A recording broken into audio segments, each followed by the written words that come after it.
važiavom į mokyklą, aš ta prasme negaliu eiti, aš irgi ten žiūrint prie vėjelio viską, nes tiesiog viskas permirkė, kol laukiam autobuso. Ta prasme, ant mano kelnių toks dabar svoris, nes taip šlapia, dar kuprinę visą reikia džiovinti, nes tiesiog permirkus, man net gaila knygų. Sugalvojau naują džiovinimo būdą, susisukau du kodukus ten, kur išsileido karbonos. Rašysim bandomai istorijos. Po pirmos pamokos ėjom į valgyklą pavalgyti, o čia jums rodžiau, kaip per antrą pamoką kūrėm darėm marškinėlius.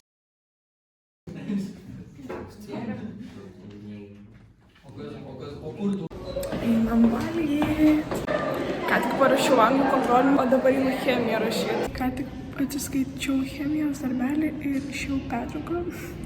Nors man iš viso langas dabar yra, tai norėjau dabar papasakoti jums apie tuos marškinėlius, kuriuos matėt, kad piešiam.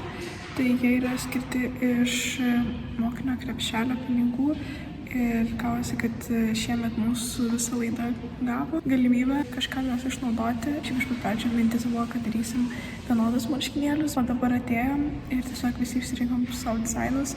Tai kaip matėt, aš dariau monstriuką tokį. Šiaip gavosi, kad jis labai toks ryškus rožinis ir violetinės spalvos. Tai vėliau parodysiu namuose, kaip atrodo jisai.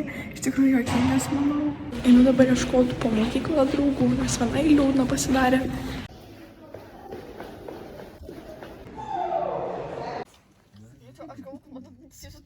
Ukrainiečių yra patinų.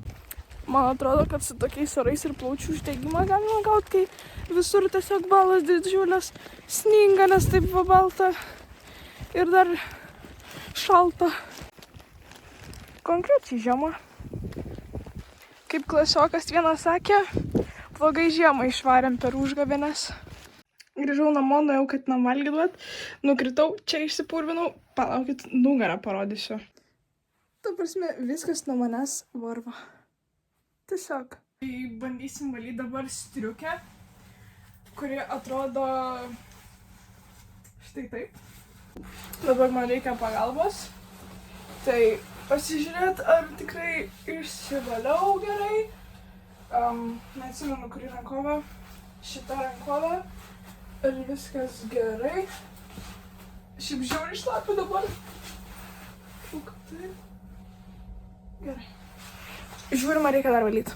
Parodysiu jums, kaip baigiau daryti savo marškinėlių paveiksliuką.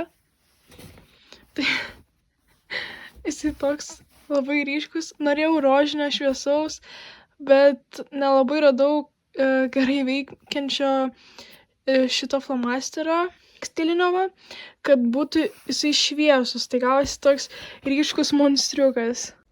Atrodo, vat štai taip. Bet tiesiog toks monstriukas. Šiaip pasirinkau LD, nes norėjau oversize, kad būtų. Ir tiesiog atrodo taip, tai labai negražiai. Abejoju, ar kažkur nešiosiu, nebent kažką reikia daryti su šitu ilgiu. Arba šiaip sugalvoti, kaip nešiot. Šiaip labai norėjau kažko dar ant nugaros. Bet dėja nebuvo laiko ir taip, nes vieną pamoką su viršum padariau. Šiaip realiai taip labai atrodo, kad tikrai nesu flomasteriais padaryta. Bet kai žiūri iš čia, tai gal ir matosi, kad su flomasteriais padaryta.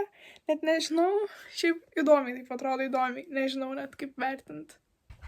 Tai dabar truputį pailsėjau ir einu mokytis ir daryti namų darbus.